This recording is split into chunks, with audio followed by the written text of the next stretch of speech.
Thank you, Chairman. It's great to be with all my colleagues and appreciate everyone coming out. What I think is important as we absorb what this administration is doing is remembering that they're not just policies and executive orders that are targeting this unknown population. They're targeting people in our communities, especially the communities that folks in this stage represent. These are parents, children, uncles, aunts, who are going to be targeted and impacted by what this administration chooses to do, and why it's so important that we stand together, unified, against these harmful policies. Further, when they're coming into our communities, for our neighbors, for our friends, for our family, they've said that no place is off limits. So think about that in your church, in your parish, in your community health center, in your children's school. You could have an ICE raid. So it's not just this group of people that's faceless, that's nameless. These are people that we interact with every single day.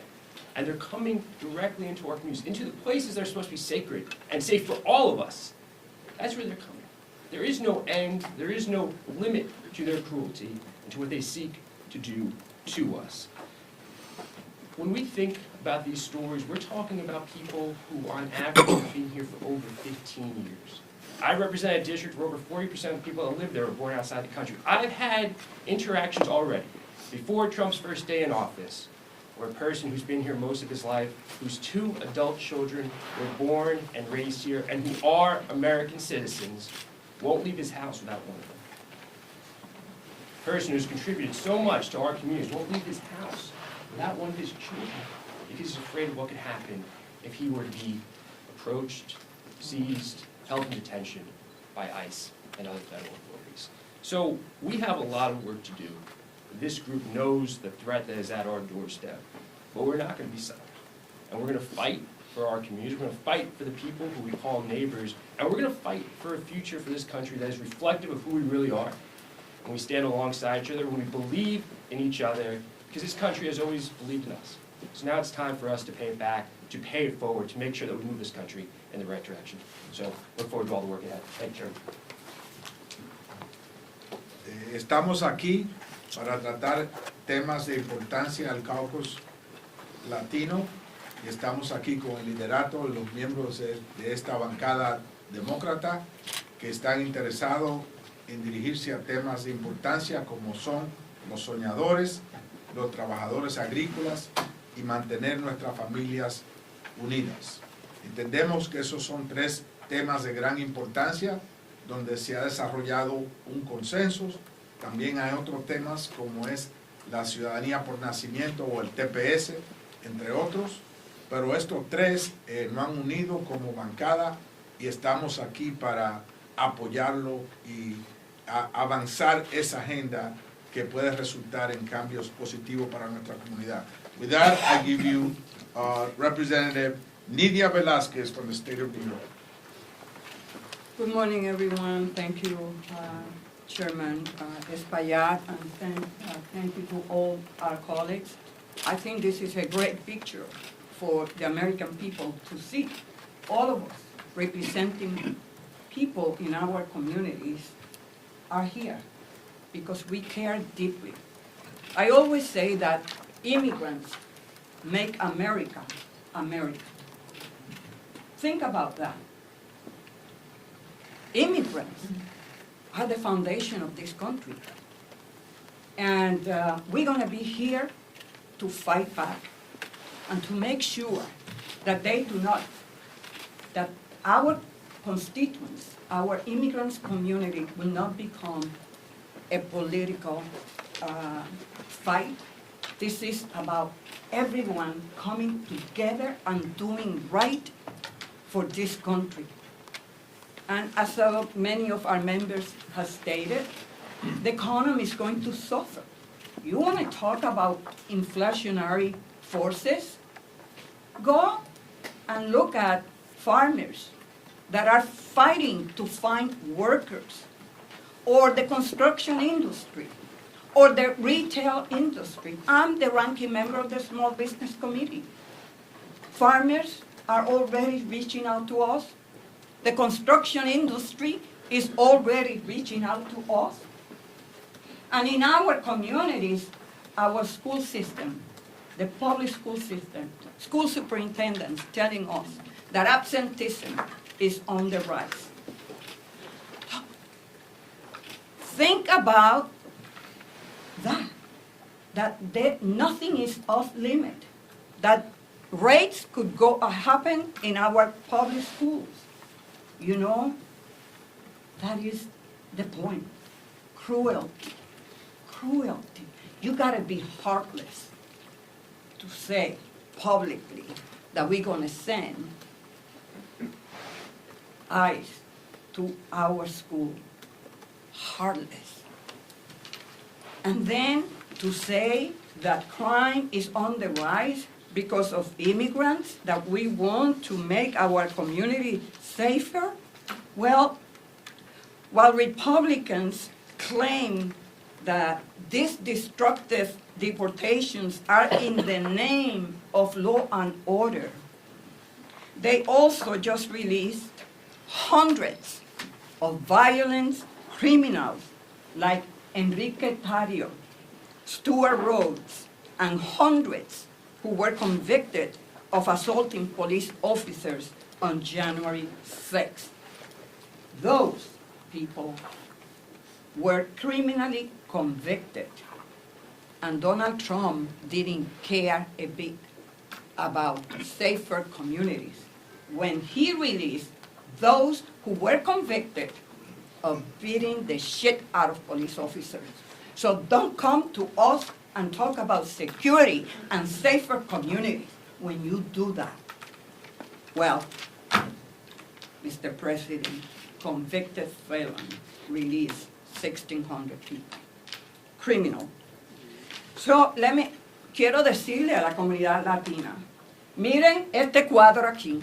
Estamos todos los miembros del Congreso para enviarle un mensaje claro al presidente, que estamos unidos y resueltos a exigir que nuestras comunidades se respeten y a entender que cuando están utilizando el argumento del alto crimen, los indocumentados tienen el índice de criminalidad más baja en comparación a otros segmentos de nuestras comunidades. Me da pena cuando muchos tomaron el Kool-Aid de Donald Trump y le creyeron de que simplemente iban detrás de los criminales. No, ellos van detrás de todos los inmigrantes en esta nación. Pero vamos a estar aquí y vamos a exigir de parte del liderato demócrata que nos juntemos colectivamente para luchar por una sociedad mucho más justa y porque se respeten los derechos de los inmigrantes. Como dije al principio, ¿qué sería de los Estados Unidos sin inmigración? Inmigrantes han hecho de este país lo que es. Y aquí estamos para defenderlos. Gracias. Gracias, Lidia. Again, I know that the narrative has been peddled that we fight amongst each other, we're divided. That is not the case. We have full discussions, democratic discussion internally, just like any other group. But we stand together. And with that, I give you Linda Sanchez, Representative Linda Sanchez from California. Thank you, Mr. Chairman, and to all my colleagues who are here to stand up for our constituents and for our communities and ultimately for our country. I'm Congresswoman Linda Sanchez from Southern California, and I am the daughter of immigrants, and I represent many working class immigrant communities in Los Angeles County, people that are just like my family. Back home, we understand the value of immigrants and the contributions that they make to our society, particularly in the workforce and our economy. Something billionaires President Trump and Elon Musk seem to understand when they need immigrants to run their companies. And just as they rely on immigrant labor, so do average Americans, whether they know it or not, or whether they want to acknowledge it or not. Because we have a real acknowledgement problem in this country. From construction to agriculture to healthcare to hospitality, immigrants are the backbone of many industries that keep our economy humming. In fact, immigrants contribute more than $1.6 trillion to our economy, and they pay nearly $600 billion, that's billion with a B, in taxes. Nearly 1 in every 6 tax dollars that is collected. Yet despite their contributions, our communities are under attack from President Trump because he sees them as an easy target.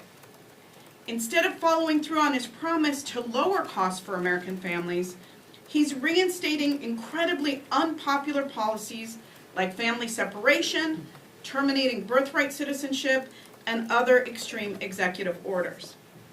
By spouting hateful rhetoric, many immigrants are now living in fear regardless of their legal status. Dreamers are worried that they'll be deported from the only country that they've ever called home. Families are worried that they're going to be torn apart. Children who go to school are afraid that they may come home to an empty house. They are afraid to go to church or even to seek medically necessary care in hospitals where they could be detained and deported thanks to President Trump. And Nydia stated it correctly, it's out of pure malice and cruelty. Workers are afraid to show up to their jobs, and you know what? They're not showing up to the jobs are going to be a huge anchor on our economy. Because again, whether we want to recognize it or not, we depend on their labor. From the farm workers who grow and harvest our crops, if they're not in the fields, what do we think that's going to do to the price of groceries in this country?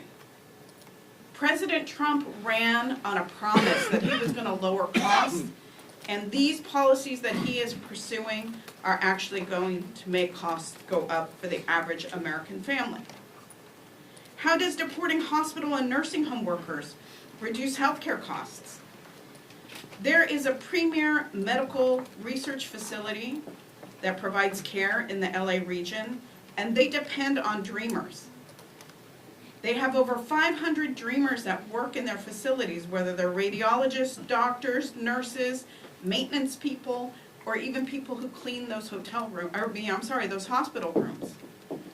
They told me that if those Dreamers are deported, that entire health system will collapse. And who is going to pay the cost? Who's going to suffer? The people that they treat. This country, and particularly Los Angeles, was built by immigrants. And we've had no relief to show our community for more than 35 years. I've been in Congress for 23 years, and I've seen us throw money at enforcement. I've seen us increase all kinds of resources at the border, and we have seen zero relief for these immigrant communities. And we need these communities now more than ever. After the recent wildfires in Los Angeles, we're facing a daunting task of trying to rebuild what was leveled. Who's going to rebuild Los Angeles if we're deporting a huge pool of our workforce who are construction workers? What happens when they're deported? What do we think will happen to the cost of housing, which is already expensive enough? Without their skilled labor, the recovery will be much slower and more expensive and take much longer. In California, we value the contributions that immigrants make to our country. And it's time that President Trump and MAGA allies in Washington, D.C. realize that too. We have to acknowledge that immigrants work hard, pay taxes, and are members of our community, and they're absolutely critical for our economy. And with that, I'd like to welcome my fellow Californian, Congressman Juan Vargas, to the mic. Thank you. Thank you very much. My name is Juan Vargas. I represent San Diego, California. I represent the border. That's my district. I want to thank our chairman and all of my colleagues here. On Saturday, I was invited to go to Our Lady of Guadalupe Church in San Diego by the pastor there, Father Scott Santa Rosa, because he was going to take the Holy Eucharist and march it through the community there because so many people in his church are frightened to death, terrified of what's coming. And he asked me to join him, and I did. And I got to march with them, and they would stop every so often, and someone would tell a story. And the stories were heartbreaking. We got back to the church, and at the church they had a service, a prayer service, which was very moving. After that, I stayed and talked to some of the people because they wanted to, and a little girl came up to me, and she's probably about 12 years old, and I have 2 daughters, myself, my wife, and I, and she asked me, are they going to deport my mom? And I wanted to tell her, like I usually do, reassure my kids and reassure people. I want to tell her, no, they're not going to deport your mom. But I couldn't, because they may deport her mom. In fact, they may deport her mom from the church itself. That's why this is so terrifying. And this you hear all over the place. On Sunday, I went to the Mass, the normal church that I go to, the mission church. And I heard the same thing once again, because they know who I am. They told me, are they going to deport us? Are they going to separate us as family? I couldn't tell them no, because I don't know what's going to happen. What's happening is very sinful. But I know one Republican that's adamantly against this. One Republican. And that's Ronald Reagan. I'm sure that he's up in heaven next to God saying, I don't even recognize this party anymore. He's the one.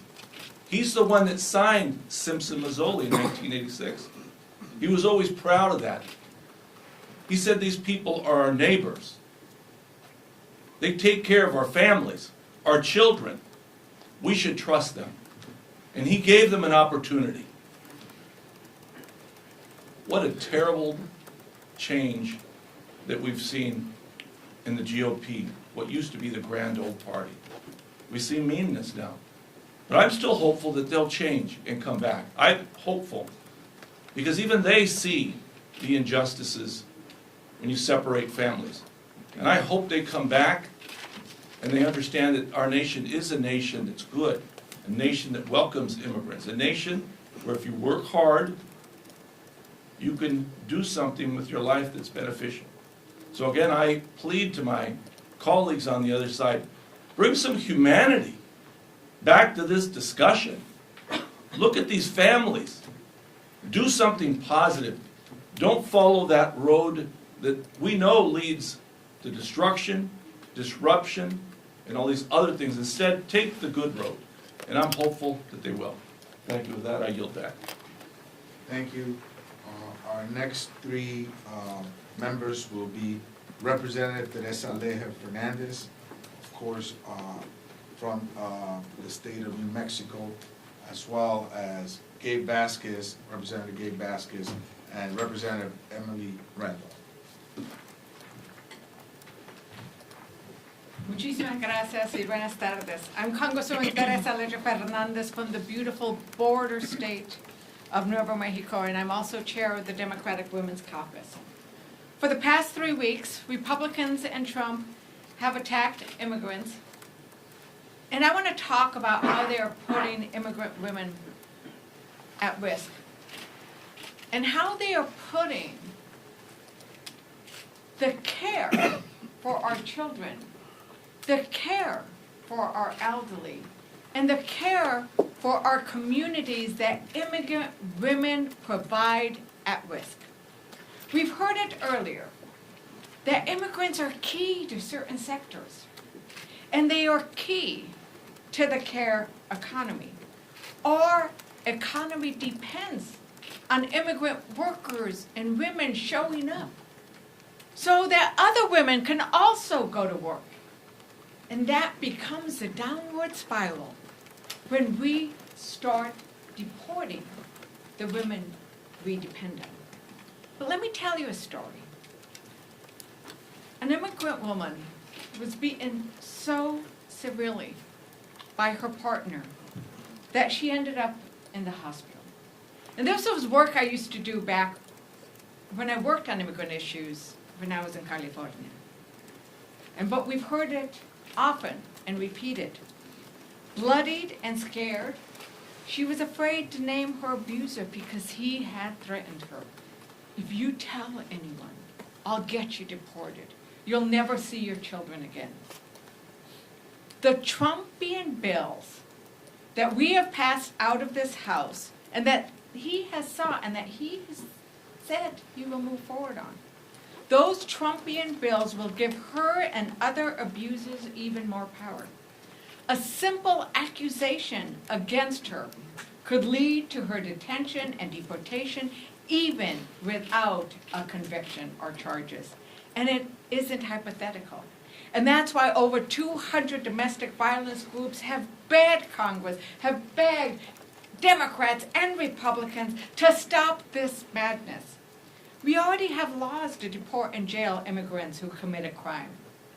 And if you really cared about crimes against law enforcement, you would be standing up and denouncing those Trump pardons. How dare they be quiet when the men and people who beat our Capitol Police and law enforcement officers are now being paraded around this Capitol? How dare they say they stand with law enforcement when they have let those violent thugs out of jail? And those are convicted violent thugs. So this is not about safety. This is about fear. They want to have somebody to blame and somebody to fear and something to fear, and that is such a tactic of authoritarianism. That's a tactic that bullies bring. But that tactic is stripping dignity from immigrant women. Republicans are telling women, in essence, we don't care about you. It's all right to beat and bloody you as long as you're an immigrant. And it doesn't matter if you're a dreamer, if you have some legal status, it doesn't matter anymore. They can beat and bloody you, and if you dare fight back, we're going to deport you. Imagine the power they have now given to the police. To every immigrant woman and every survivor of abuse, the CHC is there. We see you, we hear you, we stand with you. Te vemos, te escuchamos, estamos con ustedes. You deserve justice and safety and to live a life free of fear. The Congressional Hispanic Caucus is with you in that battle. Even when we can't reassure that small 12-year-old child that it'll be safe for now, but we ain't giving them. We're not. We stand united. Muchísimas gracias, Chairman. Again, dreamers, farm workers, construction workers, hospitality workers, hospital workers, and families. Representative Gabe Vasquez.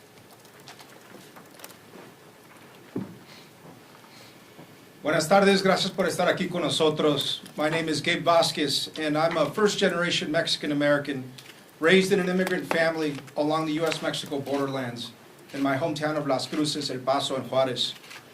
I've worked in almost every industry in our state, from working at the chili factory in Deming to construction sites, working retail, and paying my way through school.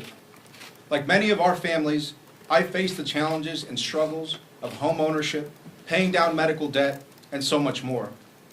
In a district like mine, where poverty is high and opportunities are limited, people voted for a representative who understands their challenges and works to deliver real results.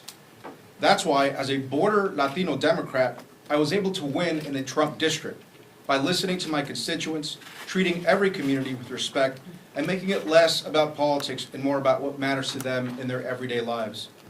As a proud member of the Congressional Hispanic Caucus, I believe it's our collective responsibility to move past the divisive rhetoric and work with our colleagues to find the solutions that our Americans truly care about.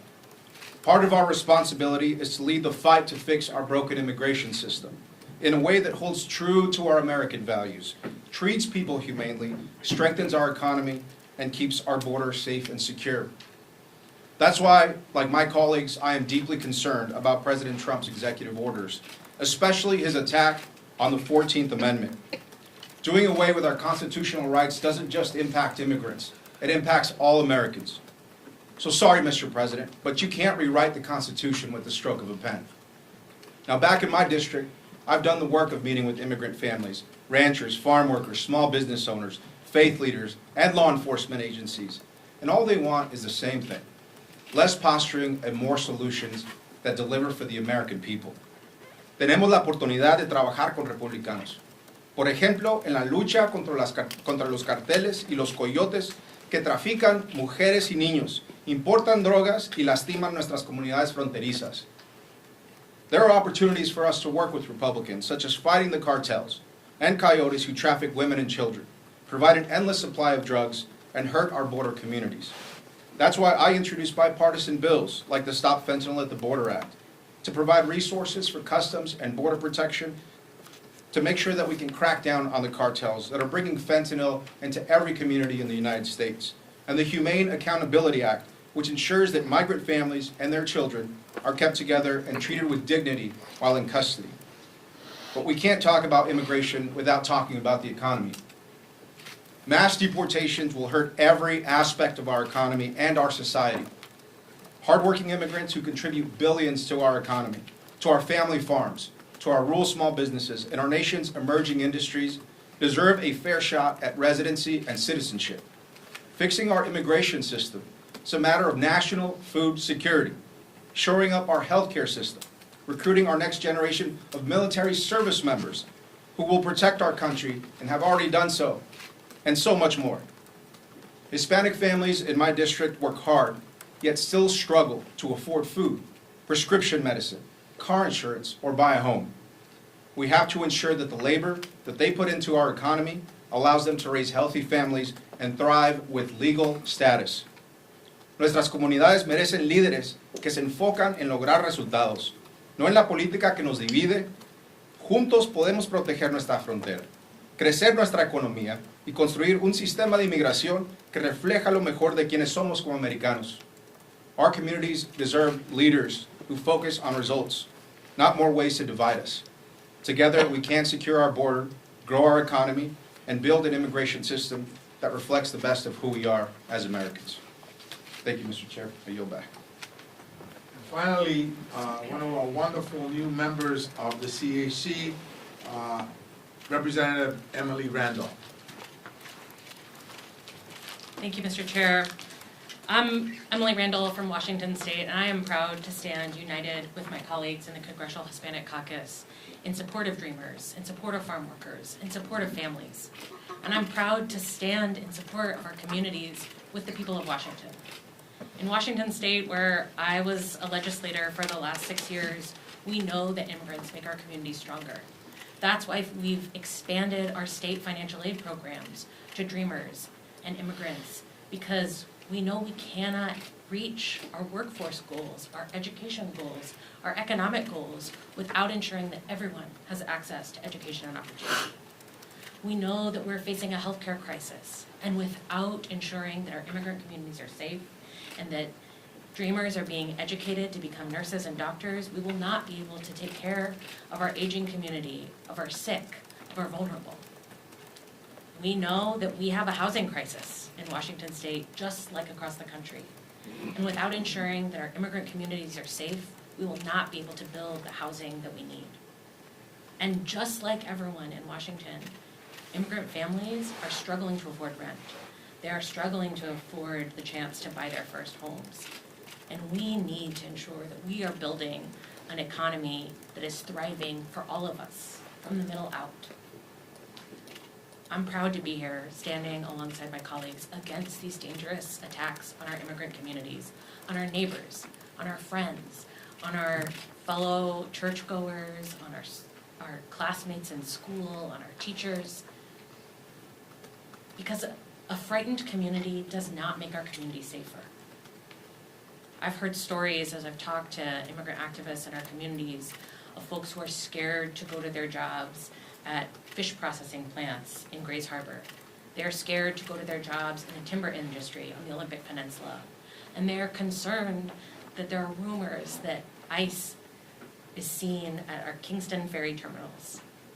Folks are living in fear, and it is only forcing neighbors to live closed off, to not communicate with each other, to not feel safe to call law enforcement if they're facing abuse or if there's a crime on their street. We stand here united to ensure that everyone in our community is safe. Everyone in our community can trust that the government is looking out for them. Everyone in our community has the access to the tools that they need to build the lives that they dream of. I'm proud to be here with my colleagues, and I'm grateful to all of you for being here with us as well. Thank you, Mr. Chair. De nuevo, estamos aquí para apoyar a los soñadores, a los trabajadores agrícolas y también a nuestra familia. Questions? If I can ask a very specific question to New York, I mean, do you find that Mayor Eric Adams, in response to threats at schools, in response to Trump's birthright citizenship action, I mean, is he taking a hard enough stand and pushing back on this, as you all seem to think that you as Latinos and Democrats should be? Well, he has said that that the city of New York will not cooperate with the massive deportation apparatus that's about to be put in place. And so I will take that as meaning that sensitive locations like schools, emergency rooms, churches, funeral homes will be just that, sensitive locations. Over here. Yes, Pachi Valencia from Epoch Times Español. Is there any plan that you have as a Congressional Hispanic Caucus to do something for Dreamers? That's my first question. And my second question for Congressman Gabe Vasquez, is there any also bipartisan initiative with the Republicans in terms of border security? We'll start with Congressman Vasquez. Thank you for the question. And look, I can say that the Biden administration and Democrats in Congress, as well as Republicans in Congress, have all agreed that border security means investing in smart ways. That means technology along the border.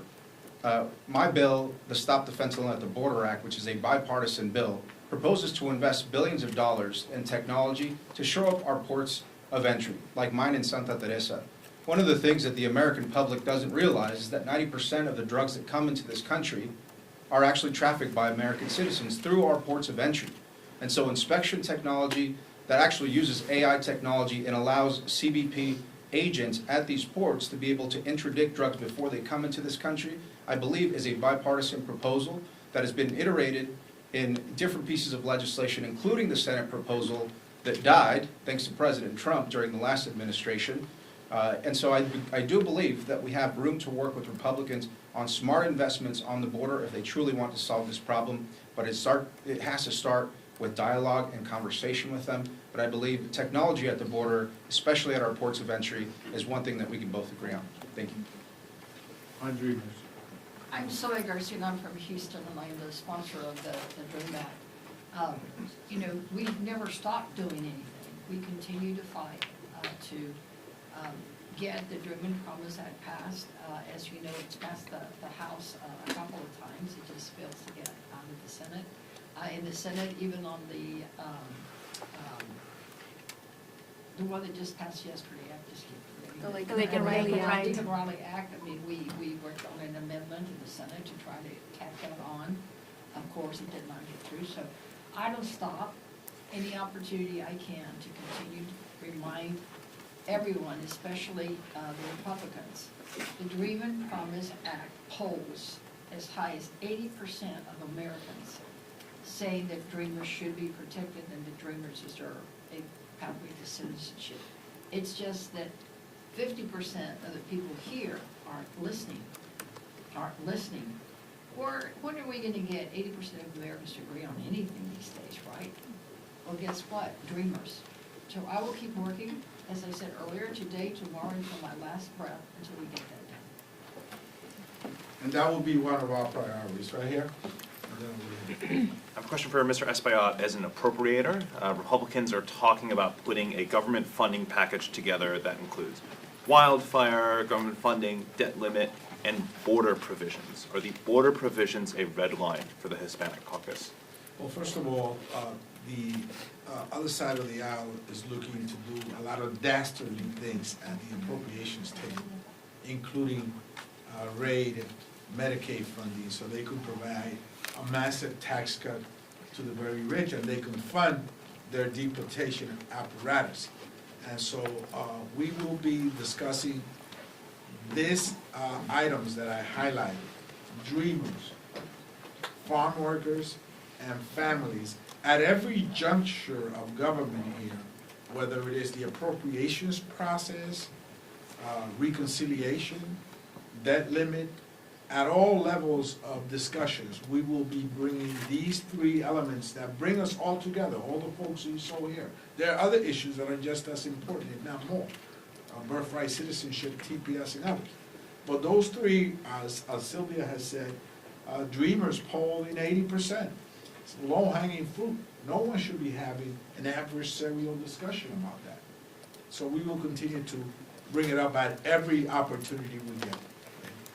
So you have 46 Democrats voted yesterday for the Lake and Riley Act, more voted for the Preventing Violence Against Women by Illegal Aliens Act. Leader Jeffries has said Democratic members are voting with their districts, but I'm wondering, do you think that Democratic leadership should be doing more when it comes to these and similar immigration bills, such as whipping members and other initiatives? Democratic leadership met with us yesterday, and I think that they also agree that Dreamers, farm workers, and families are three linchpins that are so important to our caucus, not just the Congressional Hispanic Caucus, but the Democratic Caucus in general, and that those will bring forward some consensus. Now, we're a very large, huge tent caucus. We have people from all walks of life. And so reaching consensus is often not easy, but I think with those three linchpins, we can do that, and I think leadership will be behind us. Right. Hi, Maya Miller from the New York Times. To piggyback off of that, how are you planning to support this big tent of people that you have from different walks of life, like you said, and support frontline members like Mr. Vasquez, while also kind of holding true to the principles and values of the CHC as President Trump takes his second term? I think that, for example, we will be in the future, very near future, meeting with the advocates. I think it's important that we also strengthen our position from the voices outside of even our very own districts from across the country. And we will be doing that. We will be meeting with the labor unions. I think it's important that we meet with labor as well. They play an important role in this discussion. So we will be reaching out far beyond our ranks to build consensus and to strengthen our voice as a caucus. I think we will accomplish that. And Mr. Vasquez just explained to you how he sees that the importance of border protection in his own particular district. And we could all agree that the border could be in better state.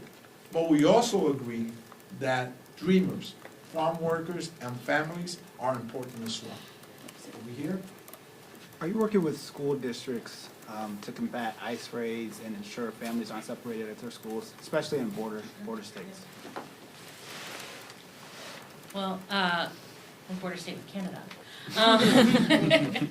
And, our school board members, our Washington State School Superintendent, our legislature, have all been engaged in conversation with our governor and attorney general and advocates, and I've been engaging in some of those conversations too. Every state is different, for what protective opportunities that they have, but I think it's important that we ensure that we are working closely with our colleagues at the state level and at the local level to center families, to make sure our communities are strong, to center farm workers, to center an economy that is thriving, to ensure that Dreamers are safe in the classroom. And someone earlier mentioned the chronic absenteeism. That's a conversation, a bipartisan conversation that we've been having, since COVID. How do we bounce back from chronic absenteeism and, challenges in our schools? And this is only exacerbating that problem. This is only making students feel less safe in their classrooms and families less safe sending their kids to school. In 2017 and 2018, we in fact saw a grassroots effort of neighbors, non-immigrant neighbors, who would drive their big trucks to some families' homes to escort them to school because they were worried about what might happen on the way. And now that schools are no longer safe, folks are even more concerned. So we are having some of those conversations, but have to continue. I just want to quickly add, again, I'm Sylvia Garcia from Texas. Until we see how these rates are conducted, remember, I think they just started this morning, some images were beginning to be on air. We can't combat, to use your words, rates that we don't really know yet. I think the best thing that we can do right now is, again, monitor and speak up when we need to. And I know in my district, I have probably about 12 different school districts, but we've touched base with all of them, and we've embarked on an education campaign to make sure that the school districts know what they should or shouldn't do, working together with their legal counsel, and then making sure that the people know their rights. Just because ICE comes knocking on the door doesn't mean you have to open it. Just because there's ain't a Marine down there, you know, to go, I don't know what they're gonna do with them, but just because they're gonna send them to school doesn't mean the school stops. So I think there's some do's and don'ts, there's some rights and responsibilities, and what's important is an education campaign. And that's what we're doing now. Now, if we see something egregious, obviously we're gonna speak up, and we'll work with all our local advocates. They're already also monitoring and helping. We're doing a series of workshops on Know Your Rights, I'm doing one Saturday, and I'm doing one, I think, Thursday. So most of my district work week will be about making sure that my constituents know their rights and responsibilities. Thank you. Thank you. And the CHC has put together a Know Your Rights pocket card in different languages, and it's a toolkit that we will be disseminating across the districts. Thank you so much for I had a being question about your toolkit, actually. Can I ask the question? Just very quickly. Okay, I'm sorry. So where do people get information with your collective effort? Where do they know to go online to get help? Well, for us, the Congressional Hispanic Caucus, it's our webpage. Okay. Any one of our members also have web pages. And most of us have already put a lot of those things online because some of us even started some of these workshops this last weekend. So moving forward, we'll continue to do them. And again, we will speak out if we see something very egregious, and we'll continue to work with all the other advocacy groups. Thank you all so much.